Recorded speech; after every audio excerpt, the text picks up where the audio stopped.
So it's April the 16th, 2015, and we are at High Clarendon House, and we are talking to Skip and Cathy McMullan. So, Skip, when did you first come here? When did you buy the house?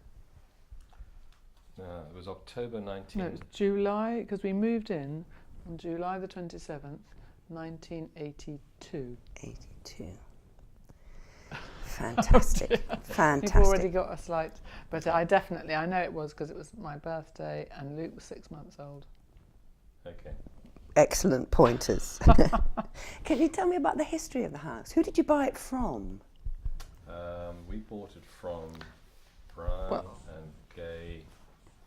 Well, we bought the left-hand side of the house, didn't we? We bought half the house. The house was divided into two, right, and had been since just after the war, we believe. Well, actually, let's go back on that. It was owned by a Polish gentleman called Kozlowski, and the Poles believe, like the Asians do, in property and gold. So he bought the house, but I don't think he really ever lived in it. And he had two sons. And in 1955, he split the house. That's when it was split. The house and the property, and between the two sons. Right. And when we first came here in 1982, we bought it from a couple. Brian, I can't remember that. Doesn't matter. Doesn't matter. Find that obviously the detail out. And doesn't matter. Let you know later on. And this chap was really quite an amazing guy because he actually had one arm, and he worked on North Sea oil rigs. And he was actually doing the plumbing of the house by himself and various other things. And his wife had lots of children. I know she had, yes, I think, and the baby wasn't very well. I remember she had this little girl who wasn't very well. But anyway, the place was a bit rack and ruin, wasn't it? And was a bit. He was an amazing chap because how he managed it was very run down. They hadn't been here very long. A little aside on his plumbing, he got some of the water systems connected up incorrectly. So, for example, the loo in the upstairs loo in the other side of the house was plumbed into the hot water system. You couldn't believe it. If you did more than one flush, you were a bit Japanese, you got a hot water flush. Hot water. Anyway, you couldn't believe that. Amazing. So you couldn't believe that. But anyway, so we bought the other side of the house, and progressively, and in fact, Cathy, I was keen to buy a house over at Wood Street on the other side of Guildford, which had been completely refurbished. And Cathy said, no, this one's got more character. By more character, when we first moved in here, and we went out the back door to go down into the bit of garden that we had with that side of the house, the nettles were so big and so strong, I actually had to go and hire a strimmer, but not a strimmer with the little cords that go around. It actually had a saw at the bottom, and I had to saw. To saw our way through the nettles. Through the nettles, so that we could actually get out into the garden. So Cathy's a girl with vision. And absolute vision. But she had vision that I was going to have enough time in the evenings to come home and replaster and do various things. She'll tell you stories about what the kids got up to. But there's a good link there, because one of the people that we got to know as a result of that was somebody else that you really should try and talk to, and that's Eric Ward. Ward. Eric Ward lived in Greenlee down on Blake's Lane, and he was a tree surgeon. A general odd job man, and he was he was sort of a bit of a Hercules around the village, because he was just built like phenomenal physique. And everybody loved him, because as soon as the sun came out, Eric would appear in just a pair of shorts. and he was the gossip of the village, actually. Yeah, he's a real star. So he would really be good. He has done until very recently. Good one to talk to. Ian, you'll know this. Until very recently. Yes. Eric used to do the coconut shy at the Fetes. Yes, he always did the coconut shy. And certainly in terms of knowledge of what happened in the village, Eric is a font of all knowledge, and you really ought to get to him before anything else happens to him, because he has been a bit right. So we can follow that up. He had Green Dean, and also he had the quarry beside Green Dean. So a little bit of history about what goes on in that quarry, or what doesn't go on in that quarry, is worth digging around as well. I think Eric has actually, for a long time, he didn't sell the quarry, he kept it separate from Green Dean, but I think he has now sold the quarry, doesn't he? I think so. But Eric Ward is certainly, again, in terms of people that have got a lot of knowledge of the history of the village, Eric and his wife, and because he had horses down there, and his wife and daughters, used to do a lot of horse riding, and the girls were great for babysitting. Oh yes. Yes. Well, not. It was actually the ones, but anyway. I mentioned Eric because we got to know Eric because in order to overcome the problem with the nettles, Eric and a couple of his sidekicks, who are also still around, came up and rotivated that lawn and produced a wonderful lawn now, which has the best display of snowdrops in the village. But what I just wanted to say is it was a bit on the Lost Gardens of Heligan out there, because we realised when Skip was trimming that there was a path, and there was a row of yew trees, which, much to Eric's disgust, I did ask to be removed. I did have, but there had been a path and a nice sort of walk, and there's a lovely wall, garden. And it had been really, and there's a sort of folly with a pond in the middle, and anyway, all this emerged, and the snowdrops were probably in clumps before. We didn't wait long enough to see the snowdrops come out the following January in clumps. We just got it rotivated so that we could have a lawn, didn't we? And then the next January, we were just amazed because the snowdrops came out all over the place. They'd just been turned over and put back in again. Fantastic. And so there was masses all over the place. Coming back to other things that opening up the garden revealed, which we hadn't really appreciated, the north wall has got a deliberate reduction in height. There's a sort of cutout in the wall. Yes. And as Cathy was saying, the paths are actually formally laid out for beach walks, and they go all the way across the far side of the garden to a beach walk over there.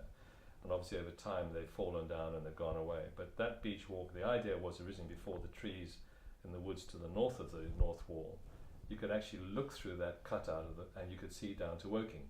Oh, so wonderful. Probably. It was actually built with the idea of a vista. Well, there would have been a long vista. Yeah. Would have been but then obviously all the over trees the have grown village. up now, and you've got this beach wood here now. But it was And funny it's that all they now did make protected, the so you hole in can't, the if wall. you get that view back, and Sibylla has that view now. Yeah. Well, to some extent. across. Yeah. To some extent. But there's Amazing. So the house was built in 1891?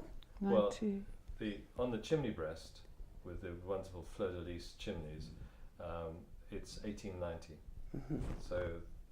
And it's a Lovelace house, you were saying. It's a Lovelace house, yeah. Well, which is fascinating because so is New Manor Farm, the Hogarths. Yes, is also a Lovelace house. But I don't think ours was lived in by one of the Lovelaces. But I don't think it was. See, ours is a bit later than theirs, I think, and so ours isn't flint and brick like all the other. No, theirs is 1866. Yes, exactly. So I think. But ours at least is the classic Victorian red brick. And it those was soft red bricks, and as we look back, and we're lucky to have the title documents that go back to April 1891. There was first a lease from the Earl of Lovelace to Charles Howard, which was then changed in 1898 to a lease between the Earl of Lovelace. And interesting enough, it appears to be a different Lovelace. In 1891 it was the Right Honourable William Earl of Lovelace, and in May 98 it's the Right Honourable R.N. Millbank Earl of Lovelace. Well, the next Earl then, the next Earl, yes. And the lease was then died with in that time. Frank Bruce Eastwood. But don't make a list, hon, because this is probably all in. But you've got a reference to Goodhart Rendell in there, well, haven't you? I was just going to say that Eastwood seemed to have the lease until 1907, and then Eastwood did an indenture with the Right Honourable Mary Caroline Dowager Countess of Lovelace, and that seemed to go through to March 1920, when Eastwood assigned his lease to the Honourable Rose Ellen Cooper, and then she in turn moved on, and there's a formal conveyance in April 1920, between Mary Caroline Dowager Countess of Lovelace to one Harry Stuart Goodhart Rendell. And the documents that we're looking at here actually have the original maps of the area, plans of the area, countersigned in ink by Harry Stuart Goodhart Rendell. Wonderful. So 1920 is when Goodhart Rendell actually took this over. That's the first sort of concrete connection we've got with Goodhart Rendell. People vaguely remember, when they don't even they sort of remember seeing him, but there we've got his signature, which is great. Yeah. And it would also suggest that it was I'd heard that it had been a dower house, and presumably it was the dower house for the Dowager, Countess of Lovelace. For Caroline Dowager, Countess of Lovelace. That's yeah, interesting. Absolutely. So, yeah, wonderful. And then there are various transfers of mortgages relating to leasehold property in 1935 and so on. So that's the sort of history. Wonderful. But as I say, the more recent history is Kozlowski comes into the play in 1954 when Harry Stewart Goodhart Rendell, Philip Russell Rendell, Dunn, Wilbraham Villiers Cooper, Harry Stewart Goodhart Rendell, so on, they all got together and they did a transfer at that point. I wonder if that Goodhart Rendell was selling things off. 54, then that ties within when Kozlowski, the Kozlowski Polish family took the property on, and then he subsequently subdivided it into a northern part of the house and a southern part of the house for his two sons. And this side, because we're talking this side and that side, maybe we should explain. So this is the southern side of the house.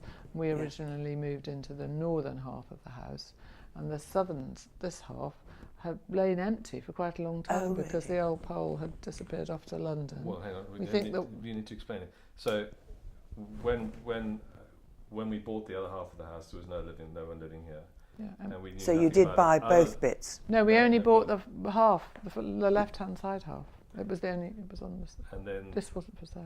When Cathy was referring to an old Pole, there appeared to be an old Pole retainer. Older Polish retainer. He was like a caretaker. Yes, he used to come down at weekends. Yes. Consume probably 2 bottles of vodka.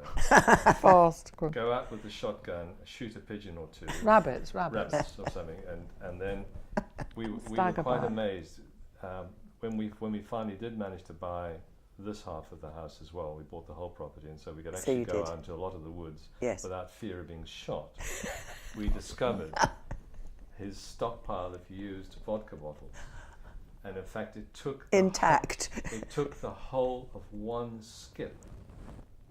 We filled one whole skip with empty vodka bottles, which we collected from around various trees in the woods. My memory is we did it twice, because when we moved into the northern half, there were loads of bottles out the front which we cleared up, and then when we bought the southern half of the house, which is quite a lot later, what year did we buy this? 1995.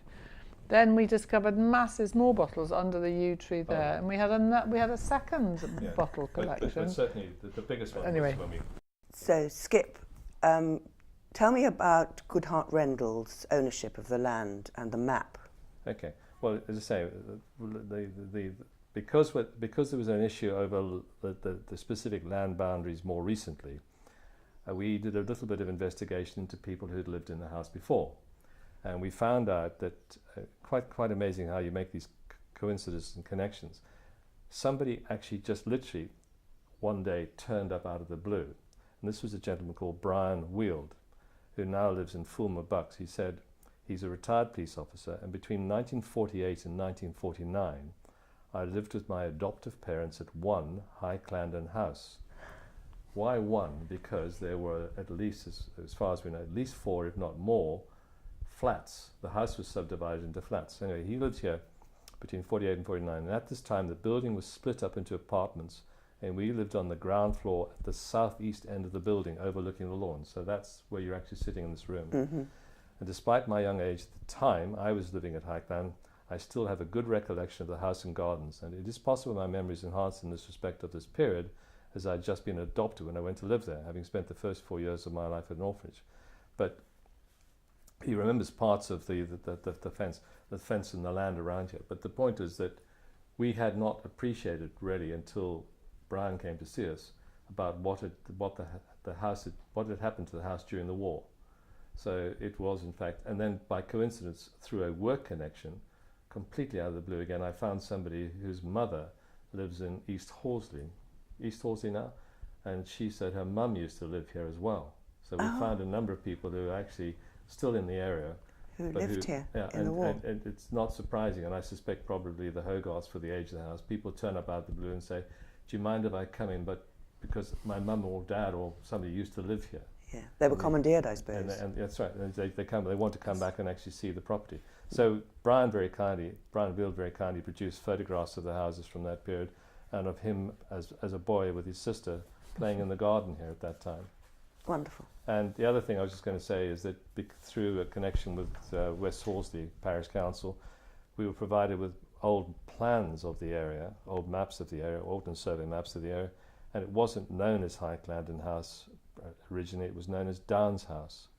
And that map clearly shows the race course or the training course for the horses connected with the old Guildford Downs race course. Merrow Downs. Merrow Merrow Downs. Downs. So, which is owned by the Onslows. and there is still the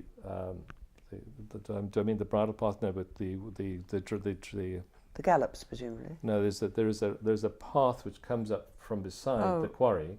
A Drover's Road. Drover's Road. It's quite clearly still visible, and trees and so on. You can Wow. actually still follow the Drover's path up, which goes through our property, out through the southwest corner, up to meet Staple Lane, and then up to the top. Oh, that's So- Well, you wonderful. can't see it through the fields now, but you can just about see it through the woods. But Brilliant. Anyway, so Wonderful. there was something, no. you could go and lock that. So when you came to the village, you had a young family, Yes. and what impressions Very did you young. have when you moved into this village of East Clandon? Well, if the truth be told, I think when we first moved in, we were very focused on sorting out our house and our jungle of a garden, and it was only because I met Ellie, Yes. by chance, and our boys were both similar ages. And I don't know if you want to know about rompers, but that was Yes, probably I our do. first. Yes, I do. thing. Was So that in the village hall?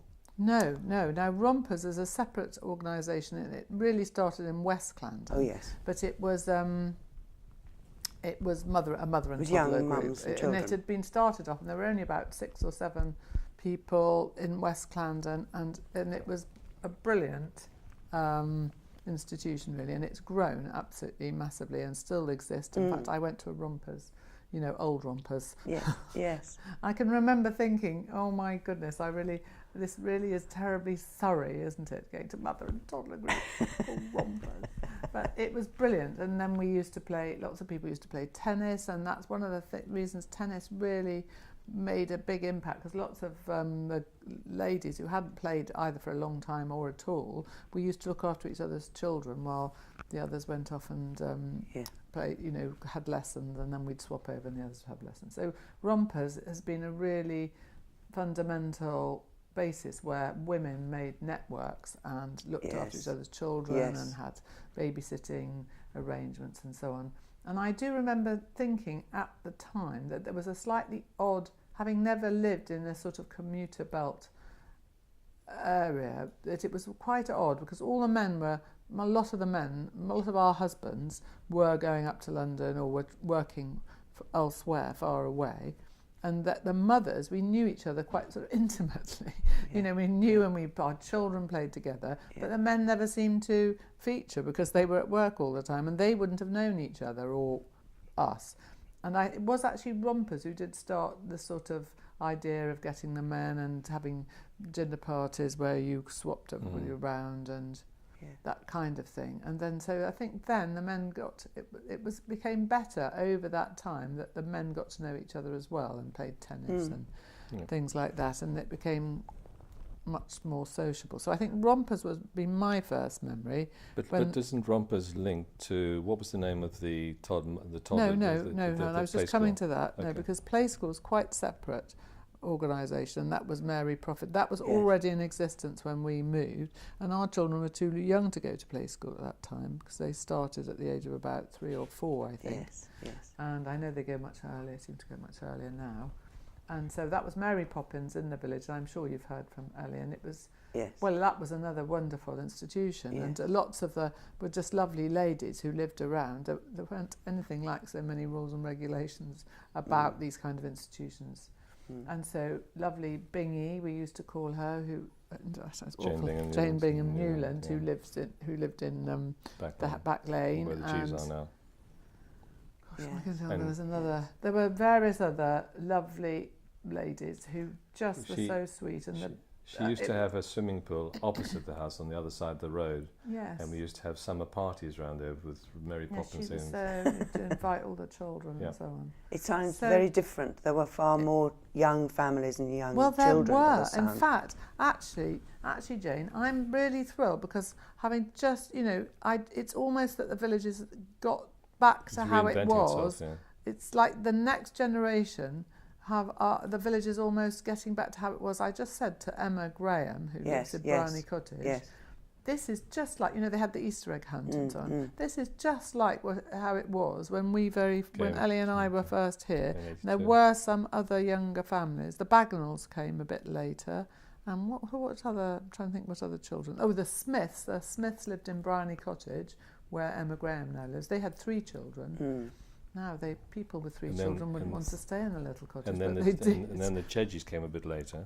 Yes, quite a bit later. They didn't come till the boys were 7. There were 7. What about the village events? Things like the fete and harvest suppers and things like that. Were they similar? Well, they were better. Well, the fete. No, they weren't better. They were different. So, as I expect people have already told you, the fete was at Old Manor Farm, and it was Carol and Robin Brayley who were there at the time, and they also had a couple of younger children. And we used to go and have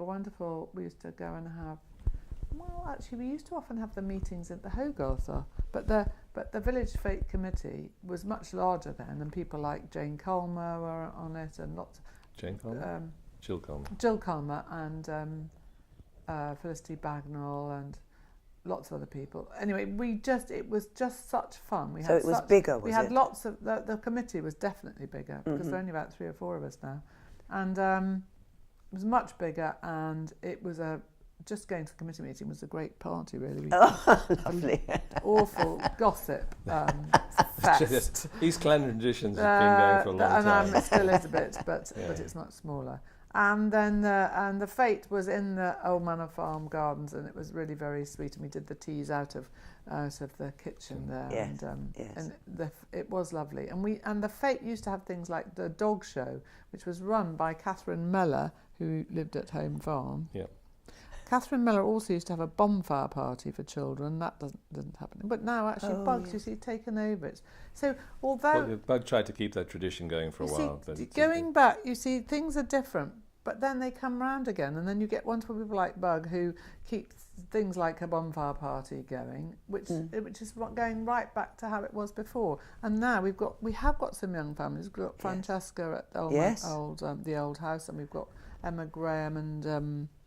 the other nice family down back lane. Nikki and Peter, Nikki, exactly. Nikki and I think it's beginning that again, isn't it? it's the same, and they're all these young, energetic people doing things with the children, but sadly no play school for such a long time now. No. And even the fete, the tradition of the fete was kept on when the Mulbertsons bought Old Manor Farm, Old Manor Farm. Yes. They kept it going as well, and we were really quite surprised because we didn't think that the Swedes would understand the tradition, but they said no, absolutely. They embraced it, really. They were wonderful. They embraced that village fete tradition. In terms of the 2 major things were the fete was very definitely going, and the other thing was harvest supper was very definitely going. Oh yes, harvest supper. And it was a classic every year. The kids were put on the stage. Parents were down below, and we used to have shepherd's pie and peas. Yes, and the children would flick peas. Shame to say, it was lovely because all the children would be up on tables on more the stage family things. At the harvest supper, and it was all the Hogarths and the Bagnalls and the McMullans and other So was ones it a too. lunchtime thing then? No, it was in the evening. It was on the Sunday evening after evening, church, just the same. Yeah. And. But there was a bit of pea flicking. It sounds fun. So it was fun. It was. Those were the two main village events that at that time. Fete.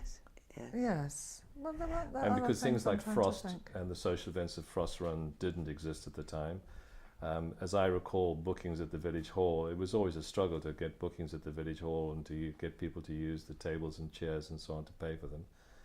But there was no regular things.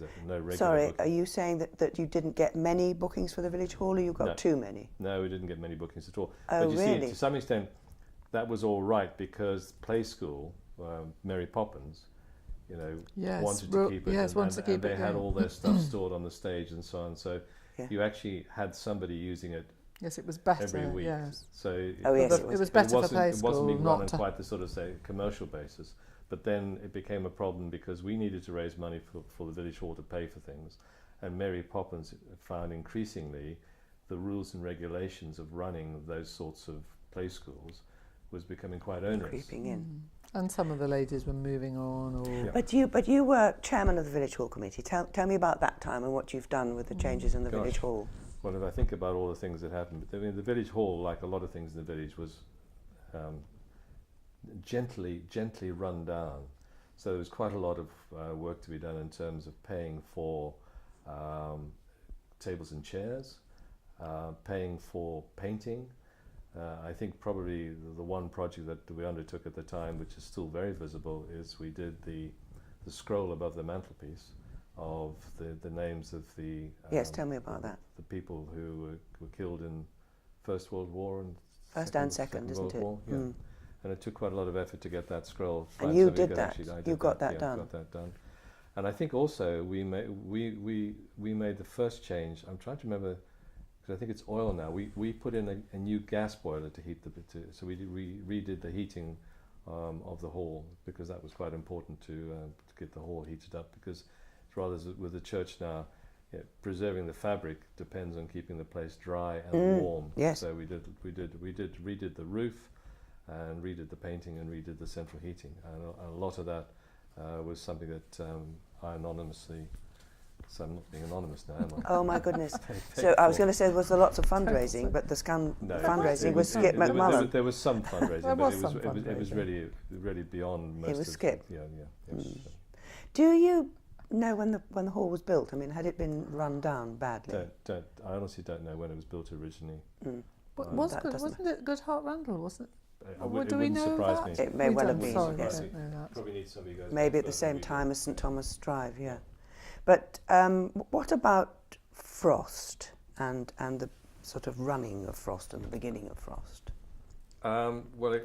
The original trustees, led by Paul Chedji and a number of other people in the village, they decided that it was such an important building in the village. It's at the centre of the village, and it's the oldest building in the village. I don't think anybody's going to dispute that.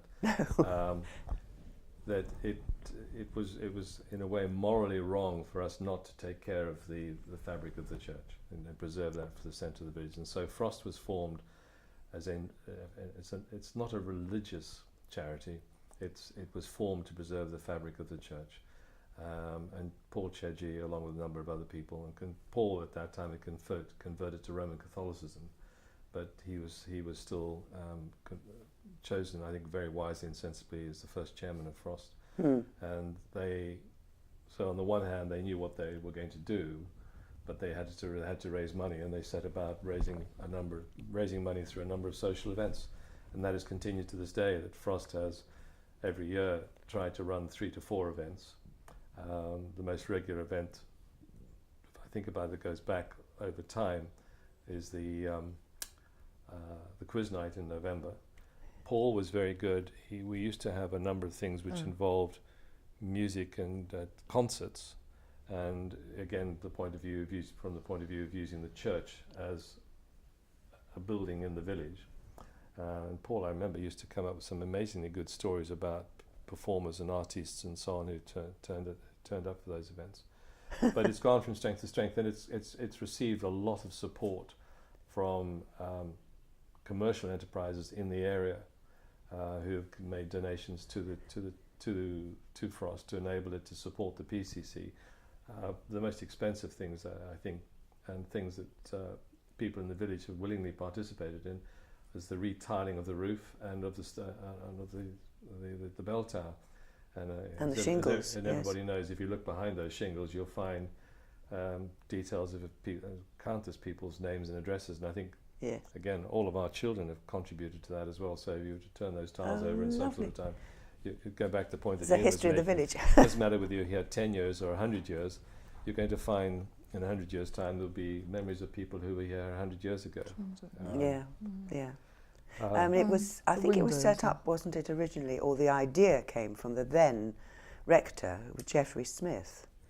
Well, And he was clearly worried about the state of the church at that time. Yep. And so thank you, well, Frost. well, it's interesting. Geoffrey Smith had a bit of a sort of checkered, not so much a checkered history, but I suppose it must be true of all of the vicars. Some people love them, some people hate them. And Geoffrey had a connection with me because he's Californian. Oh. So, and he had a California bank account with Bank of America, and so I was constantly being presented with checks, dollar checks, which I took up to the bank in London and got them cashed for him and paid away in sterling at a very advantageous rate with no commissions and so on. No, I don't think you should say. I don't think you should say. I don't think people hate any of them. Sorry, you were saying about Geoffrey Smith being the original proponent of Frost. Yes. And that is right. I think that there was a feeling both from the PCC and from the village that something needed to be done to preserve the fabric of the church, because everyone was aware going into the church that it had tremendous character, but it was in danger of slipping away from us. And so if you think back to when it was first formed and you look at the church now, I think it's been amazing to see how many people and how many enterprises, both within the village and outside the village, have rallied around.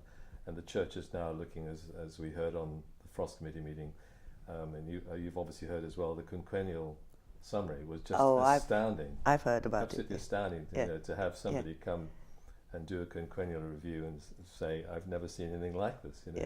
For a church of that age, is just quite astounding. And I think that's a tribute to say not to so many people who have rallied around and supported the preservation of the church. And I'm pretty sure with our current vicar, we're going to see a lot more activity, a lot more use made of the church, not solely for services as such.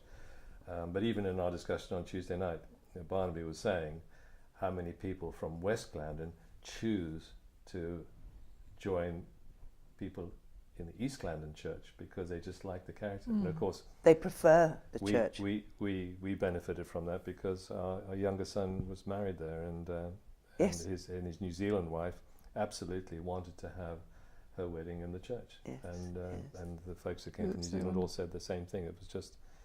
But we mustn't be competitive with West, because I think although there has always been maybe a little bit of underlying competition between West and East Glandon, I do think there's an awful lot of people who are friends with each other, and lots of links. And going back between to what West and East. Cathy was saying about Rompers, Carol Cook, who was one of the founders of Rompers, was in West Glandon at the time, but of course is now in East. Yes. And the drive and enthusiasm that Carol had for things in West Glandon is now very much evident in what she does in East Glandon. Yeah. And things like tennis tournaments and so on. Oh, there's tennis tournaments. My goodness, all that. Because tennis hasn't been quite so important in East, although we've got that lovely tennis court, fortunately, which has been kept going. Yes. But there have been these mixed doubles and ladies things where people from East have participated. And although most of the tennis seems to focus on West, there's been lots of that sort of things gone on for years. That's been very much a social. Or a social lubricant, I suppose is the word I'm looking for. But we need to find some time to talk about the Rompers dinners and the way that brought people together, as well as the tennis. That sounds promising. Yeah, and wonderful. Okay. Rompers dinners, yes. Well, we did touch on Rompers dinners. Yeah, we did. We need to go into more detail on the people involved. My gosh. Well, I don't think we ought to go into more detail about the characters. But no. Then we get to the really interesting bits. That was a tremendous way of actually bringing people together. And if you want to look at a model of, the way that the two parishes, in Barnaby's view now, bringing the two parishes together with a Frost-like model for West Glandon, actually the Rompers model is a very good way of looking back at that, how people in East and West Glandon through Rompers came together. That's because women do the social. We must women organise the social, don't they? I mean, you have to say to that. So the social agenda. Skip and Cathy, thank you so much. You were the people, or one of the people, that said, "Oh no, we haven't got anything interesting to say," and you completely disproved that. Wonderful. Thank you very much indeed.